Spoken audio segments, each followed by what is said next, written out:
well-regulated militia being necessary to the security of a free state.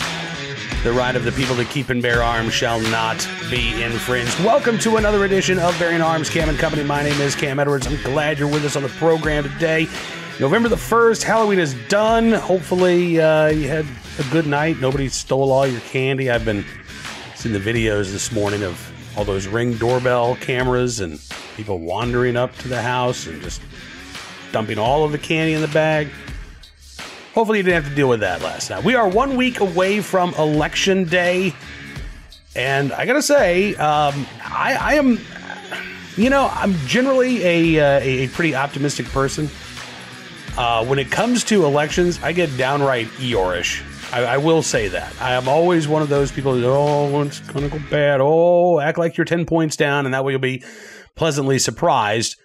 So now that I think about it, it's kind of how my wife and I handle her cancer treatment too. We always go into the doctor's appointment expecting the worst, and that way we're often pleasantly surprised when the worst is not what we hear. I will say though, despite my tendency to be Eeyore-ish around elections, I'm actually feeling pretty good about the midterms. Now, we're going to talk specifically today about a ballot measure in Oregon. This is called Measure 114, and we've talked about this on the program before. This is one of two ballot initiatives that voters across the country, voters in some states, will have the chance to weigh in on. In Iowa, there's a proposed constitutional amendment which would enshrine the right to keep and bear arms in Iowa state constitution and instruct the courts to look at all gun control laws through a strict scrutiny lens. That is the highest form of tiered scrutiny. It is, however, not the test that the Supreme Court said should be used when it comes to the Second Amendment, but it is still, I think, a good amendment. And it looks like there's not been a lot of polling on it, but given Iowa's politics, the one poll that we have seen showed it passing with close to 60% of the vote. So not really close. I feel really good about that measure in Iowa. In Oregon, on the other hand, Measure 114 would impose all kinds of new restrictions on those hoping to exercise their right to keep and bear arms. So you would have to acquire a permit to purchase a handgun before you could actually go out and buy one. And in order for you to acquire a permit to purchase, you would have to undergo training. You would have to undergo a much more intensive background check process. The Oregon State Sheriff's Association has come out in opposition to Measure 114, saying this is going to add a lot of unfunded mandates to law enforcement. The one analysis done by the state of Oregon estimates that the new taxes and fees on gun owners would bring in about $20 million in revenue to law enforcement, but the mandates associated with Measure 114 would result in about $50 million in outlays for law enforcement. So yeah, $30 million in unfunded mandates just the first year. And those departments are going to have to make that money up somehow, right? They're either going to have to shift money from one department to another. They're going to have to ask for more money in the budget, which means more money out of your pocket to fund your county sheriff or to fund your local law enforcement. And again, all these measures are aimed at legal gun owners and not violent criminals. So there has been, to the best of my knowledge, only one poll regarding Measure 114. It came out about 3 weeks ago, and it showed Measure 114 had the support of just 51% of Oregon voters. Now, that would be enough to enshrine this into law, but that's nowhere near the 80, 90, 97% support for common sense gun control laws that we hear all the time from gun control advocates, right? And I've actually been talking with some folks in Oregon on the left and the right who are opposed to this measure. And I have to say, I think this one is going to come down to the wire. But gun control activists are doing everything they can to try to get Measure 114 across the finish line, including one very deep-pocketed donor who has contributed $750,000 to backing Measure 114. Connie Ballmer wrote a $750,000 check, which a Willamette Week reports represents more than 1/3 of all of the money that has been raised by backers of this gun control initiative. That is amazing. Now, Willamette Week says this would require permits for gun purchases, would limit the capacity of magazines to 10 rounds. It would also impose basically a de facto waiting period on those hoping to, again, exercise the right to simply keep a firearm in their home because, again, of all of the training mandates and additional rigmarole that would be gun owners have to go through. So, yeah, there is a magazine ban attached. There is also, again, the permission slip to exercise a fundamental right and all kinds of barriers to entry for those who would hope to exercise their Second Amendment rights. And again, it's not like this is being funded by, large numbers of average Oregonians. If a third of the money raised for this gun control campaign has come from one very wealthy individual, I think that says something about the lack of grassroots support here. Now, NPR also recently covered the ballot initiative, and they did note, again, that this is opposed by the Oregon State Sheriff's Association, as well as, they say, numerous gun owner groups, which argue that it would create more administrative work for those who seek to legally own guns without curtailing their illegal use. Some opponents argue that an alternative solution to addressing gun violence is to bolster law enforcement, quote, whether that's having more prosecutors, whether that's investing in more officers on the street, that Amy Patrick of the Oregon Hunters Association. But you find folks on the left who are opposed to this measure too. Some of that, I think, is because not all Democrats, believe it or not, are anti-gun. Polls routinely show about 1 in 5 Democrats say that they don't support new gun control measures. So let's go with that maybe as a baseline. Let's say that maybe 20% of Oregon Democrats just aren't in favor of gun control to begin with. You also, though, have some folks making the progressive argument against gun control. That, again, these are laws that are aimed at people who are trying to do the right thing, right? They're trying to operate within the boundaries of the law. But the impact is going to be felt disproportionately among minorities, among people of color. I think it's fair to say that if Measure 114 passes, there are going to be a lot of rural sheriffs, just like we've seen in upstate New York, who say, this isn't really going to be one of my high priorities, right? I'm not going to be proactively out there trying to enforce a magazine ban. In Multnomah County, in Portland, I think you probably have a different point of view. I think the Democrat-run cities are going to be the most likely places where Measure 114 would be strictly enforced. And there are some progressives who argue that there's going to be, again, more harm done to minority communities through the passage of more nonviolent possessory criminal offenses, as opposed to actually focusing on those violent offenders. In that NPR story, they spoke to a woman named Charlene McGee, who is a backer of Measure 114. She and her parents immigrated from Liberia. She said that as a child who experienced war, she became a fan of gun control at a very young age. She said, I remember growing up, my ears just knowing the sounds of different kinds of guns, like an AK-47 was the most prevalent. She is out there canvassing in Portland, trying to convince people to back Measure 114. And she ended up talking to a guy who NPR describes as a, quote, dubious voter. Lionel Irving said, I'm a gun violence perpetrator, so I know gun violence too well. Actually served time for manslaughter. And then he started a nonprofit to help people to break the cycle of violence. He told McGee that he is concerned that the measure could result in harsher punishments for those who carry guns illegally, which he believes would disproportionately impact people of color. He said, look at the skin. I got a 14-year-old, she told him. I get what you're saying, but that's not what this is. Look, I don't think it's intentionally designed to disproportionately harm minorities. I don't think that's what Measure 114 is about. I don't think that there are a bunch of white supremacists who got together in a back room and thought, what's a really nefarious way that we can enact our agenda? No, but I do think that this is an unintended consequence, but a consequence nonetheless of the type of gun control measures that would be put in place if Measure 114 passes. You could go back to the Bruin case, New York State Rifle and Pistol Association versus Bruin. In one of the amicus briefs, that was submitted in support of the plaintiffs in that case came from public defenders, not just in New York City, but across the state of New York, who wrote again about the harm that has been done with the existing, or at the time existing, May issue laws in New York, where, again, the vast majority of people arrested for carrying a firearm without a license were people of color. The majority of them did not have any serious criminal history. And yet, under New York law, carrying a firearm without a license was considered a violent felony, and is considered a violent felony offense, punishable by years in prison.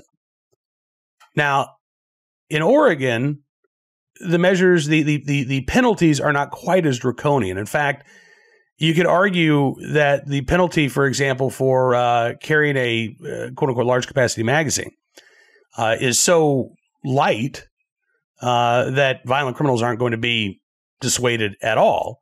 But there is still a penalty attached, which will mean that, generally speaking, law-abiding individuals will probably be impacted more so than criminals by that restriction. We've seen, again, this disparate impact when it comes to gun control laws in states across the country. And I think it's a legit concern that if Measure 114 does pass, that those harms are going to be seen, again, in places like Portland, Salem, Bend. Meanwhile, again, in much of the state, I think you're going to have law enforcement take a very dim view of Measure 114. And in those counties, I think the measure will be lightly enforced, if at all. Now, what happens on Election Day remains to be seen. As I said, the one poll that we've seen, 51% support, 39% opposed. So there were a lot of folks who had not made up their mind. Oregon is a blue state, for sure. And I would say that given these states' politics, Measure 114, you'd have to say, has the upper hand right now, right? Passage is not guaranteed, but if you're making a prediction and you're looking at Oregon politics, you think, it's more likely than not to pass. And maybe in any normal election year, that would be the case. This is not a normal election year, certainly not in Oregon. You've got a three-way race for governor. Two of the three candidates have actually come out and have said that they're opposed to Measure 114. Christine Drazek, who is the Republican nominee, Betsy Johnson, who is running as an independent. She is a former Democratic lawmaker who is broadly pro-gun, does support things like raising the age to purchase a semi-automatic rifle from 18 to 21, but she was actually A-rated at one point when she was a state legislator by the NRA.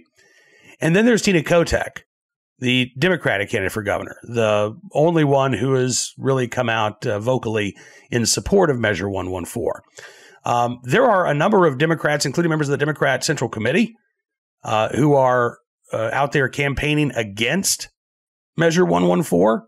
So Democrats are not united in support of this gun control measure. Republicans, I would say, are broadly united in opposition. And so then maybe the big question becomes, how many Democrats can opponents of Measure 114 peel away? And where do those independent voters go? Those non-affiliated voters?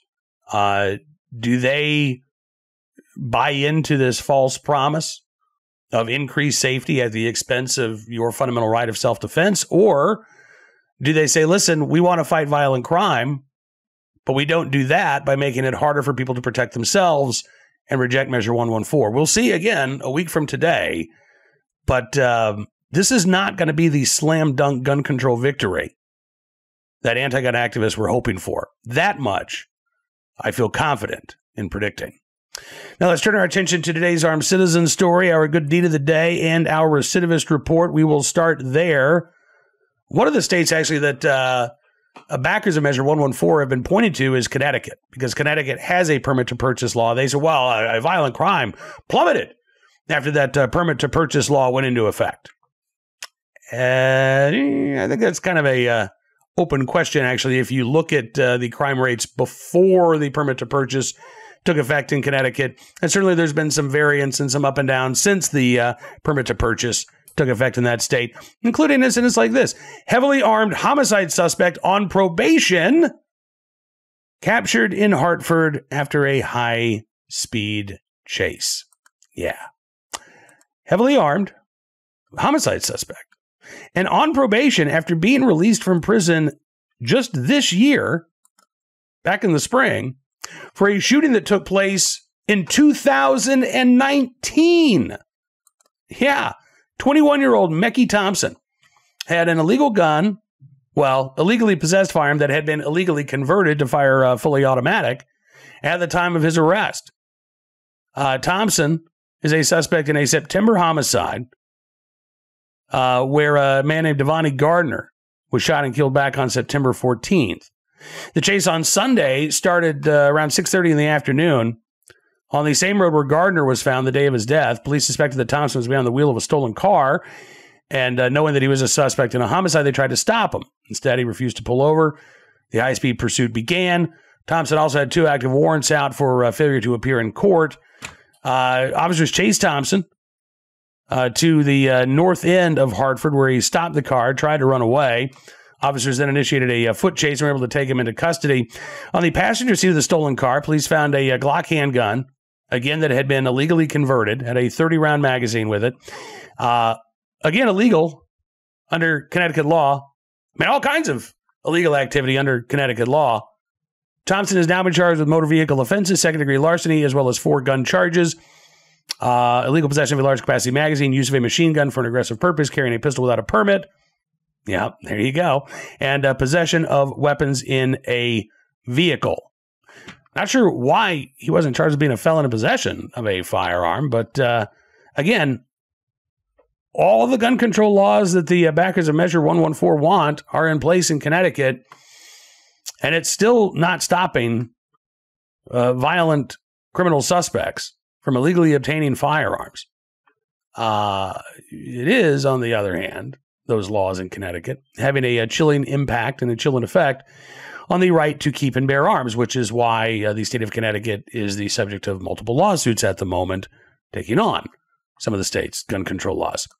Today's armed citizen story from Alabama, Hatchachubby, Alabama, where the Russell County Sheriff's Office says a homicide in the small town appears to be a case of self-defense and a case of a woman able to protect herself against her estranged ex. Deputies responded about 1:30 yesterday morning after a report from a 40-year-old woman who said that her estranged husband had forced himself into her home. The woman stated that she shot him. When deputies arrived, they found the ex had been shot in the stomach. As it turns out, the woman had previously filed a protection from abuse order against her ex-husband. That order had expired back on October 22nd, but officials say that the woman was in the process of having that order reinstated. Sheriff's Office says the incident does appear to be self-defense. It will be presented to a grand jury there in Russell County. But again, at this point, it looks like this is a case of a woman who was able to defend herself from an abusive ex who tried to break into her home. We'll keep our eyes out for any more updates. But at this point, again, it's hard to feel anything but thankful that she was able to protect and defend herself. Finally, today, our good deed of the day, in the right place at the right time, willing and able to do the right thing. Some folks in Brainerd, North Dakota, near Brainerd, North Dakota, I guess, Mission Township, North Dakota. This was just a couple days ago, October 26th. There was a guy out on a local lake kayaking when he overturned when he was not wearing his life preserver. Now, water in North Dakota in late October isn't the balmiest of temperatures, right? So this was Wednesday afternoon. It's about 5:15. Sun's starting to go down. And this homeowner saw a guy named Ty Sojan struggling in the water. So he called local fire department. But Mission Fire Chief Eric Makowski Bedreau says before firefighters could launch a rescue boat, there were others in the area who took to the water themselves. There was some folks in a canoe. Somebody brought their paddle boat out, and they were able to reach Sojin before the fire rescue crews could. They were able to bring him to safety. Personnel assisted him once he was ashore. Mikowski-Bedreau says he was pretty hypothermic. We were able to wrap him up in blankets really quick. The blankets, a nice hot shower was enough to get the guy back in shape. No need to visit the hospital. Again, because of the quick thinking and the fast action of those folks who were in the right place at the right time, willing and able to do the right thing to help a neighbor in need. And glad that this story has a happy ending there in North Dakota.